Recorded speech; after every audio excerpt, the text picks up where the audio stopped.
우리 교회에 그 소를 많이 키우는 권사님이 계세요. 또 어떤 분은 시댁에서 또 크게 목축을 하는 분도 있습니다. 근데 목축을 하지 않는 사람도 이 소 넷만 잘 길러도 행복하다 그래요. 좀 황당한데요. 내가 젖소, 당신이 옳소, 당신 마음대로 하소, 나를 용서하소. 이 내 소만 잘 키우면 인생이 행복해진다 그래요. 요즘 신문에 나오는 기사들을 보면 사람들의 생명에 대한 경외감이 점점 사라지는 것을 보게 됩니다. 속칭 사람 목숨 파리 목숨과 같이 여긴다, 이렇게 말하는 이 말이 이제는 더 이상 과장이 아닌 것처럼 그렇게 느껴집니다. 자살공화국이라는 오명을 싣지 못하고 여전히 인간에게 가장 중요한 생명을 가벼이 여기고 있습니다. 그런데 여러분, 이 시대에 이러한 문제는 우리의 마음에서부터 찾아야 됩니다. 이 시대가 어떻고 누가 어떻고 지도자가 어떻고 이 부분보다도 지금 내 마음이 어떤가 하는 것을 먼저 들여다봐야 된다는 거예요. 기쁨과 슬픔을 함께 나누고 공감하고 있는가? 나는 감정이 이렇게 약화되어 가고 있지는 않은가? 웬만한 끔찍한 일이 일어나도, 그 큰 재난이 어느 곳에 일어나도 아랑곳하지 별로 그런 일이 일어났구나, 이렇게 그냥 감동 없이 감각 없이 이렇게 우리의 마음이 벌써 굳어진 것은 아닌가. 우리 자신을 먼저 한번 바라보면 좋겠습니다. 직접 내 자신의 손해와 이익의 관계가 되어 있는 문제가 아니면 내 알 바 아니다, 나는 관심 없다, 이런 입장을 많이 현대인들이 견지하고 있어요. 또 외국에서도 그럽니다. I don't care, 즈망후, 그러면서 사람들이 관심 없어, 나랑 상관없는 일이야, 이렇게 치부해버리는 그런 일들이 이 시대에는 참 많이 있습니다. 여러분, 세계 곳곳에 항공기 사고가 많이 일어납니다. 저도 비행기를 많이 타고 다녀봤지만 여전히 이착륙할 때는 긴장합니다. 그리고 기도하게 되더라고요. 또 우리 교인들이 여행을 떠나면 무사히 마치고 돌아올 때까지 신경이 쓰입니다. 이뿐 아니라 세계 도처에 큰 재난이 많이 일어나고 있어요. 동남아시아에도 태풍이나 사이클론 같은 것들이 불면요, 여러 해 전에 미얀마에서는 무려 13만 8천 명이 사망을 했습니다. 여러분, 이 10,000명이 숫자가 대단한 거예요. 10,000명 여기 한번 세워놔 보면요, 엄청난 군중이 됩니다. 그런데 13만 8천 명이 사이클론으로 목숨을 잃었어요. 80만 명의 이재민이 생겼어요. 집 부서지고 어디 갈 곳 없는 그런 신세로 되었다는 말입니다. 강대국이라고 자랑하고 군사 강국이라고 하는 미국도 허리케인이 한번 불고 나면요, 그런 자연재앙 앞에서 꼼짝하지 못합니다. 중국의 스촨성 같은 데 지진이 자주 일어나는데 수만 수십만씩 그렇게 지진으로 피해를 보는 일들이 있고, 남미에서 일어난 지진을 보니까요, 웬만한 큰 도시의 인구 하나가 다 없어져 버리더라고요. 이게 엄청난 일이 지금 이 큰 재앙이 지구에서 일어나고 있습니다. 한국도 이제 지진 안전지대 아니라고 지난번 경주 포항에서 지진 났을 때 누구나 다 이런 이야기를 했어요. 성경은 말씀하고 있습니다. 마가복음 13장 8절, 민족이 민족을, 나라가 나라를 대적하여 일어나겠고 곳곳에 지진이 있으며 기근이 있으리니 이는 재난의 시작이니라. 누가복음 21장에도 곳곳에 큰 지진과 기근과 전염병이 있겠고 또 무서운 일과 하늘로부터 큰 징조들이 있으리라, 이렇게 말씀하고 있어요. 이단들이 일어나서 임박한 재림론을 이야기하고 또 날짜를 어느 날로 정해놓고 그날 맞지 않으니까 이 재림에 대한 거는 사람들의 상상일 뿐이야, 이렇게 자꾸 치부하고 성경에 분명히 말씀하고 있는 주님 다시 오신다는 이 사건에 대해서 우리가 감각이 무감각해지고 이 시대를 읽지 못하는 그런 안타까운 가운데 빠져 있을 때가 많습니다. 마지막 종말이 가까울수록 이 성경에 기록된 종말의 징조들이 여기저기서 속출하고 있는데 그럼에도 깨닫지 못하는 거예요. 마치 노아 시대 때 사람들과 같습니다. 그때의 사람들이 노아가 방주에 들어가던 날까지 사람들이 먹고 마시고 장가들고 시집가더니 홍수가 나서 그들을 다 멸망시켰으며, 이렇게 기록하고 있어요. 먹고 마시고 시집가고 장가간다는 얘기는 일상생활을 그대로 한다는 얘기예요. 노아를 통해서 분명히 이야기를 했습니다. 홍수 심판이 있을 테니 방주로 피하시오. 사람들이 거들떠보지도 않았어요. 저 노인네가 미쳤구나, 산에다 배를 짓고, 이렇게들 생각을 했지 아무도 거기에 귀를 기울이지 않습니다. 성경에 분명히 말씀하고 있어요. 더군다나 우리 성결교단은 중생, 성결, 신유, 재림, 이 재림 신앙을 강조하던 그런 교단이에요. 그런데 이런 이야기를 해도 그냥 귀담아 듣지 않고 오면 오는 거지, 종말을 준비하고 살 필요가 특별히 있을까? 이런 생각을 하는 분들이 매우 많이 있습니다. 성경을 하나님의 말씀으로 믿는 성도들조차도 마지막 때에 대해서 이렇게 경각심 없이 무감각한 삶을 살기가 쉬운 거예요. 종말의 의식 없이 믿음 생활하면 우리가 경고망동하기 쉽습니다.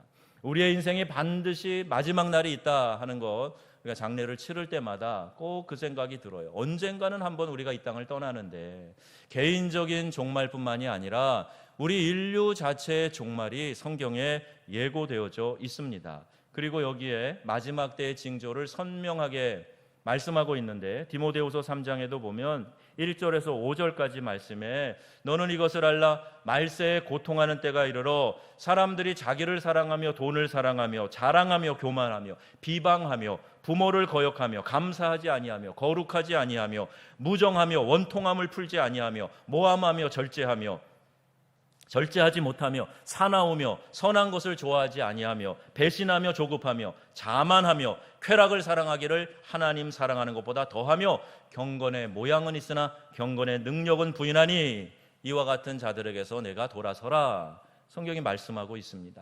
여러분, 여기에 열거된 내용들을 보시면 이 마지막 때의 징조가 너무나 더, 과거보다 훨씬 더 많이 이 종말의 징조와 맞아가고 있다 하는 것을 우리가 금방 알 수가 있어요. 이러한 시대적인 정황에서 우리가 어떻게 살아야 하는가 하는 것을 생각해 보려고 하는 것입니다. 오늘 성경 본문에 한 비유 이야기가 나옵니다. 아이들이 장터에서 놀이를 하는 건데요, 피리를 불면 거기에 맞춰서 춤을 추고, 또 곡을 하면, 슬피 울면 가슴을 치고, 이렇게 하면서 리액션을 하는 그런 놀이예요. 그런데 피리를 불어도 곡을 해도 도무지 반응이 없다는 이야기예요. 마지막 때가 이와 같을 것이다. 우리 주님이 이 비유를 통해서 말씀하시는 겁니다. 오늘 우리가 사는 시대의 특징을 한마디로 이야기해봐라. 그러면 지나친 흥분과 무관심, 이렇게 이야기할 수가 있어요. 쾌락과 자극이 아니면 좀처럼 반응을 하지 않습니다. 요즘 제일 머리가 좋은 사람들이 일하는 곳이 광고업계라고 그래요. 우리나라는 판검사하고 의사하고 그러면 제일 똑똑한 사람이 그거 하는 거다, 오랫동안 생각했는데 요새는 의식이 많이 바뀌어가는 것 같아요. 미국은 이미 오래전에 이 광고업계에 참 수재들이 많이 들어갔었어요. 근데 일반적으로 광고업계나 방송계통에서 일하는 사람들이 그 시대의 정신을 제일 잘 읽는 사람들의 부류라, 이렇게들 평가를 합니다. 어느 방송 PD의 이야기입니다. 같은 화면을 3초 이상 비추면 지루해한다는 거예요.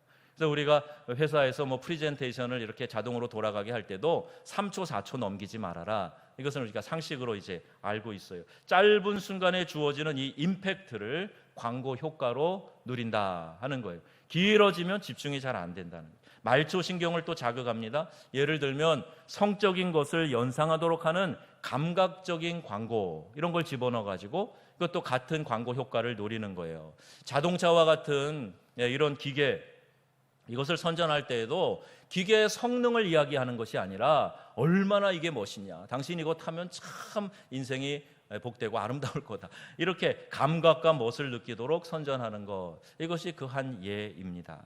감각과 자극이 무성한 세대에 살기 때문인지 이상하게 감각과 자극은 더 심해져 가는데 우리 안에 감동은 점점 더 사라져가는 그런 현상을 우리가 안타까움으로 발견하게 됩니다. 홍수 때 가장 귀한 것이 마시는 물이라고 하죠. 물이 막 넘쳐나고 있어요. 그런데 그 범람하는 물하고 내가 마시는 이 음료 물하고는 완전히 다른 겁니다. 자극과 쾌락과 감각, 그리고 감동도 같은 정서를 말하는 것 같지만 사실은 매우 다른 겁니다. 한 가지 단면을 비교한다면 쾌락과 자극은 밖으로부터 오는 거예요. 외부에 있는 겁니다. 내가 그걸 쫓아가면서 자극을 받고 쾌락과 이런 것들을 쫓아가는 거죠. 그러나 감동은 내 안에서 솟아나는 거예요. 내 안에서 일어나는 것이 감동이에요. 쾌락과 자극이 일시적인 흥분과 에너지를 주는 약물과 같은 거라면 감동은 몸 전체에 퍼지는 영양분과 같은 거예요. 몸 전체에 돌고 있는 이 핏줄과 같은 겁니다. 이게 감동이에요. 그런데 감동을 받지 못하는 이유가 있습니다. 왜 이 시대의 사람들은 그토록 감동을 받지 못하고 이 마지막 때의 현상 가운데 빠져 있는가? 그 심지어 성도들도 왜 그런 삶을 사는가? 왜 감동이 없는가? 대표적인 이유가 있어요. 비난과 냉소 때문입니다. 이런 이야기를 지난주에 들었는데요. 방주에서 노아의 방주가 이제 땅의 지면에 물이 감하고 방주에 들어갔던 이 동물들이 나오는데 코끼리가 나오면서 그런 이야기를 했다는 거예요. 야, 이 방주 안에는 정말 너무 어둡고 갑갑했어. 먹는 것은 또 어떻고 정말 지겨운 방주 생활이었어. 이렇게 자기들이 되뇌면서 내 방주에서 나왔다는 거예요. 여러분 한번 생각해 보세요. 모든 코로 호흡을 하는 생물들이 이 땅에 물이 범람해서 다 거기서 죽게 되었는데 방주에 들어간 동물들은 특별한 선택을 받은 거 아닙니까? 그들이 특별한 은혜를 받은 거예요. 그 특혜를 누렸으면서 그런 불평을 하면서 나오고 있다. 이게 말이 안 되는 우스운 이야기 아닙니까?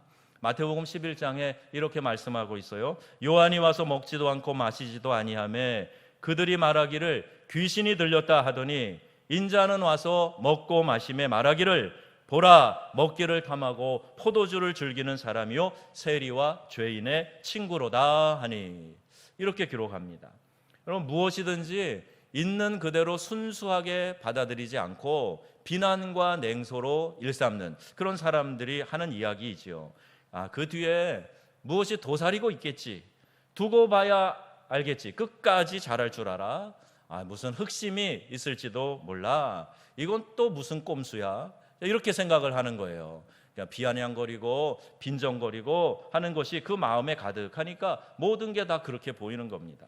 세례 요한은 에센파와 같이 금욕 생활을 했어요. 광야에서 지냅니다. 고행하는 수도사의 모습으로 살아갑니다. 겨우 먹는다는 것이 메뚜기와 들꿀을 먹습니다. 옷은 낙타 가죽옷, 그 털옷 한 벌 입고 아주 청빈한 그런 삶을 살았던 거예요. 그리고 회개의 복음을 외쳤습니다.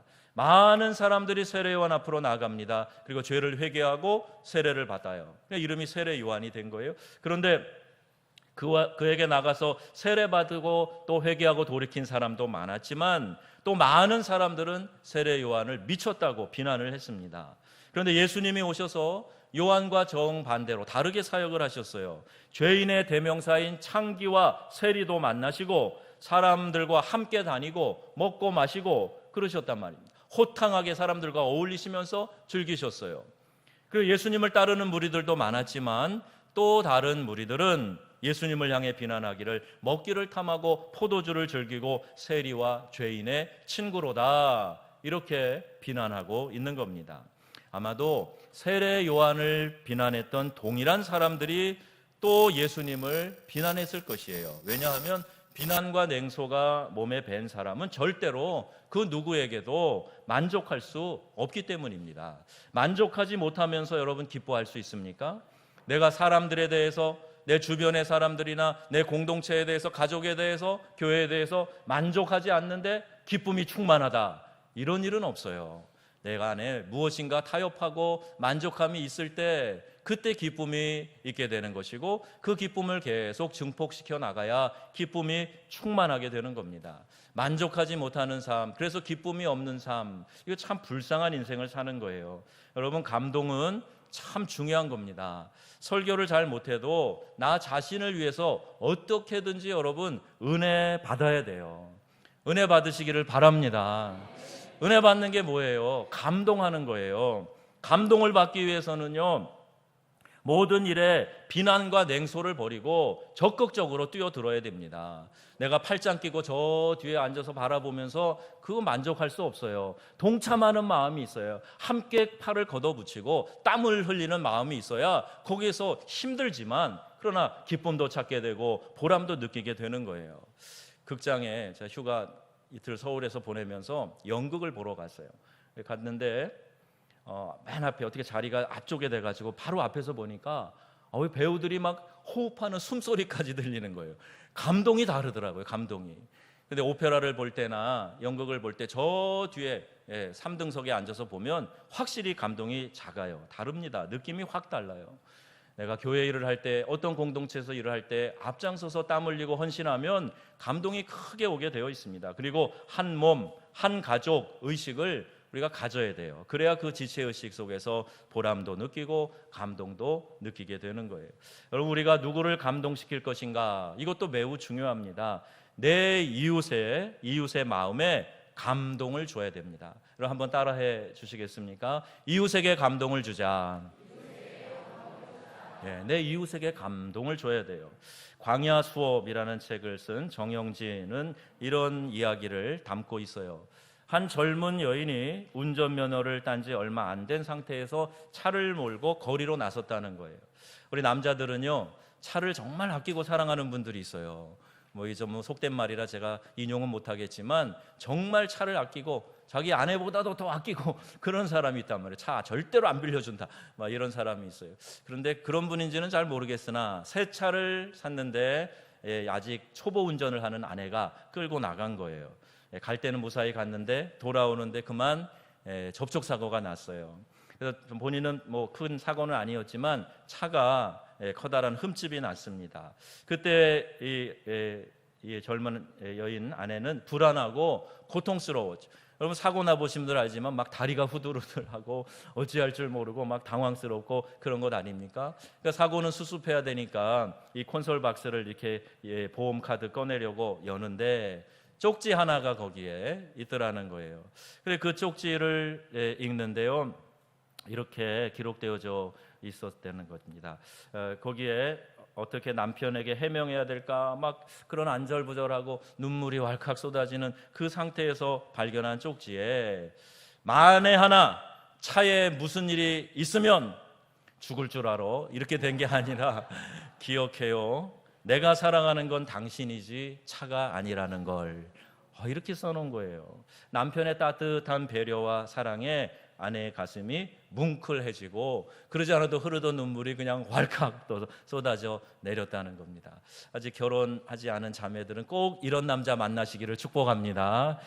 그리고 저자는 이어서 이러한 질문으로 도전합니다. 하나님이 사랑하시는 사람을 당신이 무엇이기에 미워하는가? 하나님도 묻지 않는 과거를 당신이 무엇이기에 판단하는가? 하나님이 사랑하시는 사람들을 사람이 건드려선 안 된다. 당신의 너그러움 때문에 사람들로 하여금 감격의 눈물을 흘리게 하라. 이런 내용이에요. 참 공감이 되는 내용입니다. 여러분, 사랑이 뭐라고 생각하십니까? 다른 사람의 마음에 감동이 일어나도록 베푸는 친절, 이것이 사랑이 아닐까요? 사랑을 그냥 여러 다른 말로 표현하는 것보다 내가 베푼 사랑 때문에 그 사람 마음에서 감동이 일어났다, 이게 사랑을 제대로 실천한 것 아니겠습니까? 19세기 미국의 유명한 소설가 마크 트웨인이 있어요. 이 마크 트웨인이 사람이 사람을 헤아릴 수 있는 것은 눈물도 지성도 아니고 오직 마음뿐이다 그랬어요. 인간의 마음이 참 묘한 겁니다. 복잡하고 이해할 수 없고 10길 물속은 알아도 한 길 사람 속 모른다, 이런 속담이 나올 정도로 사람 마음 복잡한데, 그런데 그 복잡한 것을 하나로 정의해서 사랑만 있으면 그 모든 것이 다 덮어지고 상쇄되고 이해되어진다, 이런 이야기입니다. 그래서 세상에서 존경받는 인물은요, 모두 다 사람에 대한 존중과 경의를 품고 살았던 사람들, 그 사람들을 다른 사람들이 좋아하고 높여준다는 말이에요.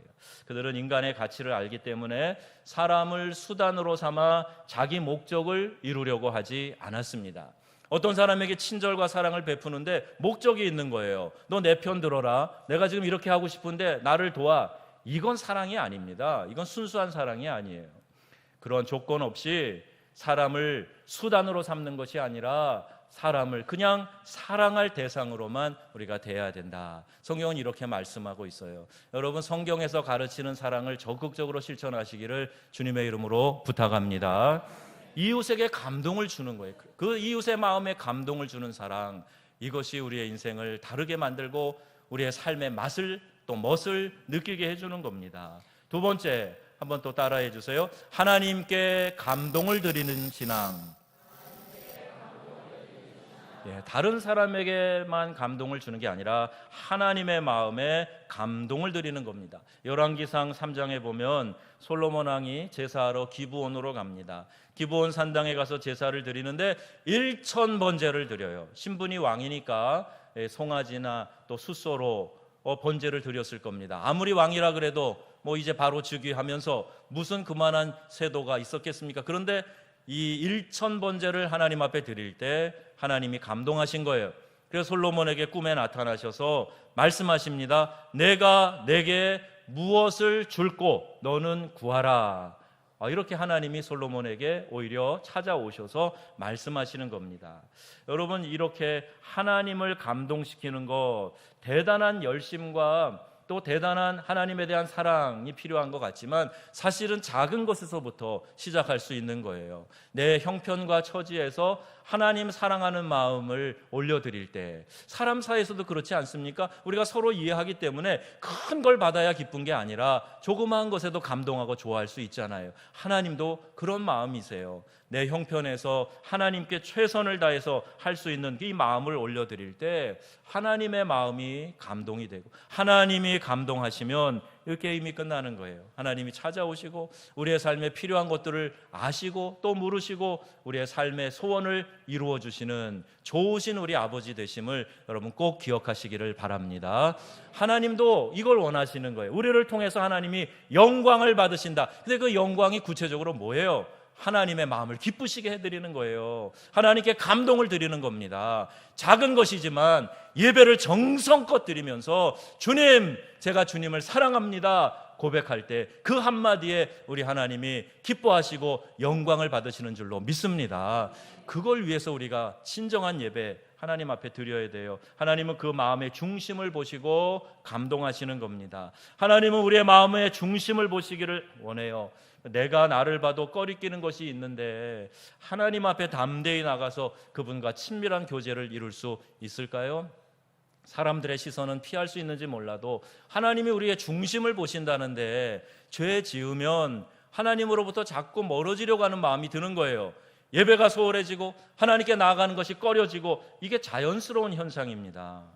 오늘 월삭 새벽 예배 우리 자녀들과 함께 드리면서 식물 키우는 이야기를 했어요. 화분 키우는 이야기를 했는데 제가 개 키우는 일로도 많은 것을 배웁니다. 인내도 배우고 훈련이 이렇게 중요한 거구나. 이런 것도 우리 강아지 개 키우면서 많이 깨달아요. 저희 프랑스에서 살던 목사관이 이렇게 정원이 있는 집이었는데 거기 세파트 한 마리를 키웠어요. 아주 말썽꾸러기였습니다. 근데 가족이 외출을 하면요, 봄 되면 막 이렇게 큰 슈퍼에서 꽃도 많이 팔거든요. 그러면 이제 그 꽃을 사서 화분에다 이렇게 만들어 놓고 이렇게 예쁘게 꾸며놔요. 그러면 이제 우리 외출할 때 개를 좀 풀어놓고 갑니다. 이렇게 좀 자유롭게 돌아다니고 또 집도 잘 지켜라. 그리고 풀어놓고 가는데 자기만 놓고 간다고 심통이 났는가 화분을 다 엎어서 깨놓고 꽃을 뒤집어 놓고 그러는 거예요. 돌아와 보면 막 마당이 아주 난리가 났습니다. 그런 상황인데 딱 들어오면은요, 얘가 어떻게 하는지 아세요?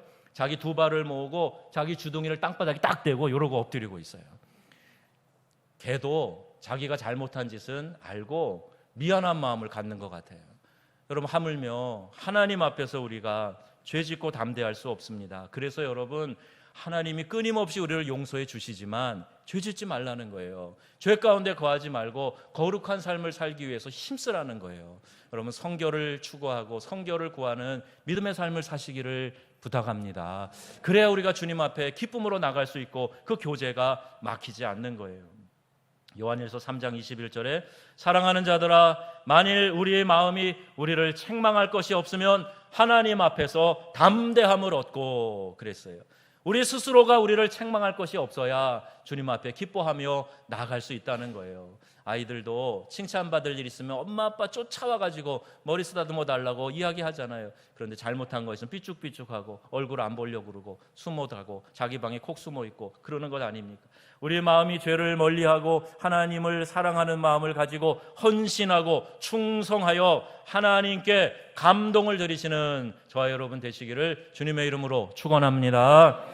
여러분의 중심을 하나님이 보시고 내가 내게 무엇 해주기를 원하느냐 이렇게 말씀하시면 다 되는 거예요. 거기에 축복과 영광의 길이 열려지는 줄로 믿습니다. 자, 세 번째예요. 감동은 행동할 때 찾아오는 겁니다. 감동은요, 언제예요? 우리가 행동할 때 찾아오는 거예요. 한번 따라해 주시겠습니까? 감동은 행동할 때 찾아온다. 예, 행동에 옮겨야 된다는 거예요. 최근에 교회 안에 많은 분들이 말씀을 실천하는 모습 보면서 잔잔한 감동이 느껴집니다. 심각한 영적 갈증에 빠져 있었는데 우리 교회에 오시면서 교회에서 예배를 통해서 말씀을 통해서 해결하게 되었다. 또 이런 간증도 해주시고 목장 예배를 통해서 많은 은혜를 누리고 있다. 이런 고백도 듣습니다. 또 교회에서 청소하며 식당, 주방, 설거지, 봉사하면서 그렇게 느끼는 기쁨을 나누는 이들을 볼 때 목회자로서 저도 큰 감동을 받게 됩니다. 여러분, 누구를 감동하게 하려면 행함이 반드시 따라야 됩니다. 마태복음 11장 19절 오늘 말씀에 지혜는 그 행한 일로 인하여 옳다함을 얻느니라 그랬어요. 옳은 일은 그 행함 때문에 인정을 받는다 하는 거예요. 마음 먹는 데서 그치면 안 됩니다. 행동으로 옮겨야 돼요. 사람은 자기가 아는 것을 행동으로 옮기기까지는 진정으로 믿는 것이 아니다 그랬어요. 내가 믿습니다. 그래도 그 일을 행하지 않으면 안 믿는다는 이야기예요. 사람은 자기가 아는 것을 이렇게 행동으로 옮겨야 진짜 믿고 있다 하는 것을 그가 표현하는 것이라. 그래서 봉사와 충성과 헌신과 교제, 예배, 전도, 사역, 사랑의 나눔 이 모든 것이 말로만 하는 단계에서 열매를 맺지 못하고 그 어느 누구도 감동을 줄 수 없는 것입니다. 야고보서 2장 16절 말씀하지요. 너희 중에 누구든지 그에게 평안히 가라, 덥게 하라, 배부르게 하라 하며 그 몸에 쓸 것을 주지 아니하면 무슨 유익이 있으리요. 맞는 말씀 아닙니까? 그렇게 좋은 얘기만 하고 아무것도 실질적인 것을 주지 않으면 유익이 없다는 거예요. 지금 춥고 배고픈 사람, 그 사람에게 아무것도 주지 않고 아유 좀 밥 좀 다시 먹고 다녀, 건강하게 지내야지, 이게 유익한 게 하나도 없다는 말이에요. 우리의 이웃에게 주는 감동, 하나님께 드리는 감동을 위해서는 말로만이 아니라 실천하는 행동, 우리가 보여주는 액션, 이것이 있어야 된단 말입니다. 여러분, 사랑을 행동으로 실천하시기를 주님의 이름으로 부탁합니다. 이것을 보면서 사람들이 이 사람이 예수 믿는 사람이구나, 그리스도의 제자 된 사람이구나, 교회 다니는 사람들 확실히 달라, 이렇게 느낄 수 있게 된다는 거예요. 우리가 조금만 사랑을 실천해도 세상은 금방 압니다. 감동에 워낙 이러한 순수한 사랑이 메말라 있는 곳이 세상이기 때문에 우리 성도들의 사랑의 교제에 감동하게 되어 있어요. 바울이 빌립보 교회 교인들을 보면서 그런 마음을 가졌습니다. 만일 너의 믿음의 제물과 봉사 위에 내가 나를 관제로 부어질지라도, 이 피를 부어서 드리는 제사거든요. 내가 피가 돼서 다 거기 부어질지라도 나는 기뻐하고 너희 무리와 함께 기뻐하리라, 이렇게 말씀해요. 뭐 위에? 그들의 봉사와 헌신, 이 희생, 이것을 제물로 이렇게 비유해서 그것이 제물로 올려질 때 내가 내 자신을 피로 쏟아 부어줘도 나는 기뻐하고 기뻐한다. 바울의 마음에 그 감동이 있었던 겁니다. 작은 사랑의 실천으로 한 리더의 마음에, 사람의 마음에 이런 감동이 일어난다면 그보다 더 큰 기쁨과 보람은 없을 것입니다. 가장의 마음에 여러분 이런 기쁨이 일어나도록 여러분 가족 구성원들이 한번 해보세요. 작은 격려로, 또 칭찬으로, 사랑의 표현으로 한번 해보세요. 늘 밥 지어주고 빨래해주고 수고하는 엄마, 늘 하는 일이야. 이렇게 치부하지 말고 엄마 고맙습니다. 엄마 사랑 때문에 제가 살아요. 감사해요. 이런 마음으로 한번 여러분 그 사랑을 표현해 보세요. 어떤 경우보다, 어떤 비타민을 먹는 것보다 그 부모님들이 힘이 나서 기뻐하고 보람 있다, 자식 잘 키웠다, 이런 마음 갖지 않겠습니까? 하나님께서도 우리의 마음을 보시는 거예요. 내 중심을 보시고 하나님이 감동하신다면 우리는 가장 큰 축복을 누리는 인생을 살게 되는 것입니다. 사랑하는 성도 여러분, 우리 교회 안에서 또 우리의 이웃에게 감동을 주고 하나님의 마음에 감동을 드리는 성도님들이 다 되시기를 바랍니다. 성경의 가르침인 하나님 사랑과 이웃 사랑을 직접 몸으로 실천하세요. 그 사랑을 또 나눠주세요. 이와 같은 일들을 통해서 여러분 안에 삶의 의미와 기쁨이 찾아지고, 그래서 이 세상을 사는데 무감각하고 아무런 감동이 없는 그런 삶이 아니라 작은 것 하나에도 감동하고 기뻐하고, 살만 난다, 기쁘다, 이 사람이 있어서 좋다, 이 공동체가 있어서 좋다, 함께 신앙하니 감사하고 너무 좋다, 이런 마음이 우리 모두에게 일어나는 복된 믿음의 공동체 되기를, 여러분들의 가정 되시기를 우리 주 예수님의 이름으로 축원합니다. 아멘. 함께 기도하겠습니다.